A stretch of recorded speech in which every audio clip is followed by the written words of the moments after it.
Welcome to Sunrise Tarot. My name is Leah, and today we'll be doing a reading for the sign of Leo for the month of April. As you know, this is a general reading, so there will be parts that may not resonate with you. Only take the parts that do and leave the rest for someone else. I've already meditated on the cards, I've already shuffled the cards, and this is the spread that I have for you today. In the past position, we have the Eight of Cups, clarified by the Devil. In the obstacle position, we have the High Priestess, clarified by the Knight of Cups. In the present position, we have the Ten of Cups, clarified by the Five of Cups. And in the future outcome position, we have the Ace of Wands, clarified by the Two of Wands. So this is a really strong spread, Leo. It does look like you walked away from some unhealthy habit or unhealthy attachment that you may have had, because you have the Devil here in the past position, and he usually has this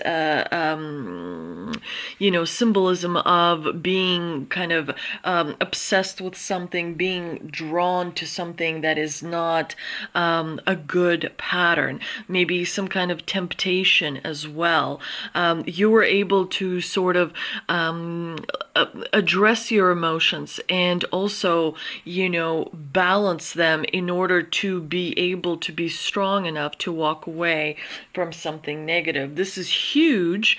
It does propel you forward greatly, because the divine recognizes that you were able to master something on the inside. You were able to connect where before there was something disconnected on the inside.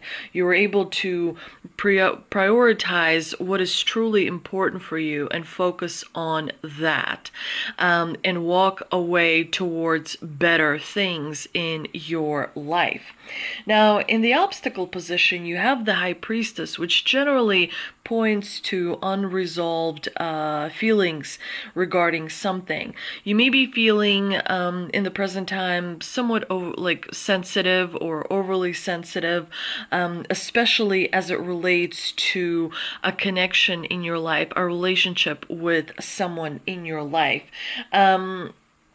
You may be experiencing some, fragile feelings in the month of April, but what the High Priestess directs you to do is to look at things from a higher perspective, from a higher consciousness. Make sure you are patient with yourself. Make sure you are patient with people around you. Look beyond the obvious. Do a little bit of digging. Pay attention to the details, and above all, you have to listen to your intuition. The intuition is always very calm.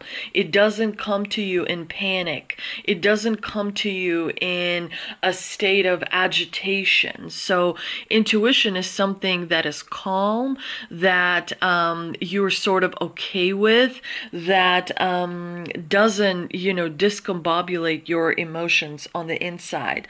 The Knight of Cups generally points to seeing things as they truly are, rather than through a rose-colored glasses point of view.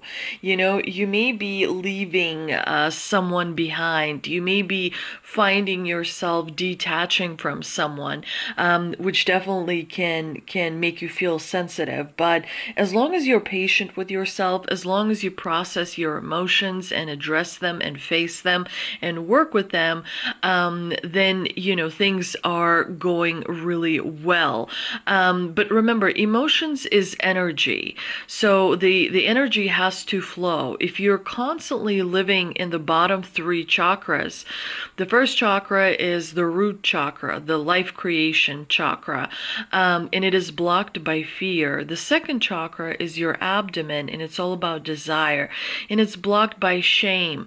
The stomach chakra, I think, may be blocked by guilt, but I have to double check that. But most people live in the bottom three chakras, so it's important to remember you want the energy to flow. The energy must flow the same way. When you drink water, it flows through you, you pee it out. And so it's important to remember the energy must flow. So the chakras have to be opened for the energy to flow, which means the emotions are flowing.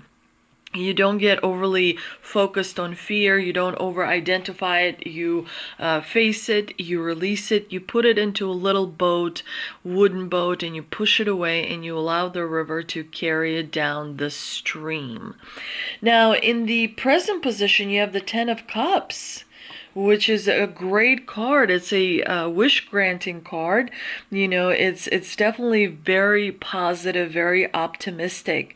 But the Five of Cups is a card that points towards the past. So you may be kind of focused on that. You may be finding yourself not letting, yourself be happy because of the past energy of disappointment. It's important to remember that family dynamic also changes. Nothing stays forever. And so you may find yourself feeling a little bit disappointed because of that. But, true family never goes away. Love is always there, whether you're surrounded by the people or not. But it's important to remember that, family always thinks of you and always loves you, whether it's close or whether it's far, whether it's on the earth plane or whether it is beyond the veil. Family always feels connected. And if you kind of still yourself, if you still your mind, if you get rid of foreign toxic energy through the energetic cord, if you do meditating exercises, if you breathe from your stomach like a baby rather than from your head, you raise your vibration and you reconnect with the family ties. Every time you think of someone, usually that's because that other person is thinking of you. And so there is that connection, energetic connection between people. You should really, do work with energy because it will help you raise your vibration and raise the vibration of everyone around you as a result. In the future outcome position, we have the Ace of Wands clarified by the Two of Wands. The Ace of Wands is definitely all about starting a new cycle and expanding your potential, believing in yourself. The Two of Wands is all about growth. It's all about planning. It's all about realizing that you have so many possibilities and opportunities in front of you. So this combination is really powerful because you are truly going places, dear Leo. You are beginning something wonderful, something amazing, and you have the capability to create and manifest amazing things. You have to remember that you already have everything. You are already the president of the United States. You are already a billionaire. You are already a famous Hollywood actor. You are already everything. You are mostly blocked by certain things that you have been holding on to and not releasing, detaching, not buying into the illusion is the best way to move forward. And you've mastered some energy work, you've mastered a certain part of yourself, and that is why you have the Ace of Wands that is propelling you forward. Let's see what the Shaman's Dream Oracle card has for us. And we've got Magician's Sword, confidence in your magic. Definitely believe in the magic that you possess on the inside of you. Every time you think, you cast a spell. Every time you talk, you speak, you cast a spell. The best way to cast spells is visualization. If you have a thought in your head, that means you're already on step 2 or step 3. That means that your mind has done the work before you even got to the thought. The thought occurs as a result of visualizing things. When you go to bed and you close your eyes, what do you see? When you kind of wake up but haven't opened your eyes yet, what do you see? It's focusing on visualizing things that you want to see in your life, that you attract them, because then the thoughts follow and the behavior follows, and other people respond to the energy they see.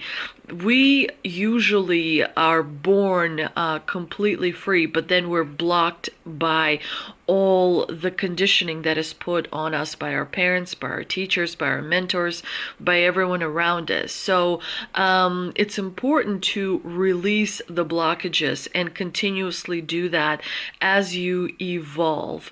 Let's also see what the Angel and Ancestor Oracle card has for us, and we have Earth Guardians. Stay rooted and grounded.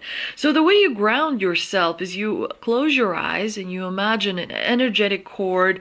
It could be this big, it could be that big, coming out of your hip or waist, and going deep down into Mother Earth, all the way to the center of Gaia. And you close your eyes and you imagine all the foreign energy, toxic energy going into that cord and into Mother Earth. And it goes plop, plop, plop, plop, plop. It just slowly, your body gets rid of all the foreign energy. Foreign energy is anything that comes from YouTube, any kind of news, any kind of books that you read, anything that you are putting into your mind. Other people, music, radio, TV, all of that. It is energy that you are receiving. It's not your energy. It is foreign energy. And so when you create that grounding cord, because visualizing means it's happening. I know people think, oh, it's just imagination. No. Only imagination is the thing that matters the most. You don't need to have a phone. You can telepathically communicate with other people. Your mind is your biggest and most incredible asset. Your heart is the most powerful asset. And the more energy work you do, the better, the easier it becomes. You don't want to smoke, drink, watch some crazy stuff. You naturally are happy because you realize that you are the powerhouse that you are. And so you stop looking for outside sources because you have the gold on the inside. You are golden on the inside as you master energy and unblock certain things in your subconscious, in your chakras, and so on and so forth.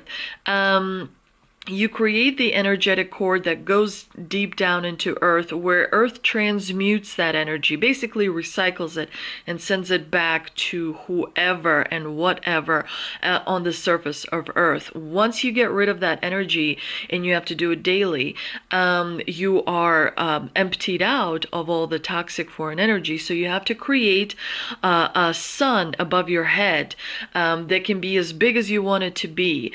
And you prick it with a needle and you allow the abundance to flow into your body, where the emptiness was created through getting rid of all the foreign energy. You fill that emptiness, that void, with abundance and whatever else you choose to put in that sun. Joy, laughter, kindness, money, friendships,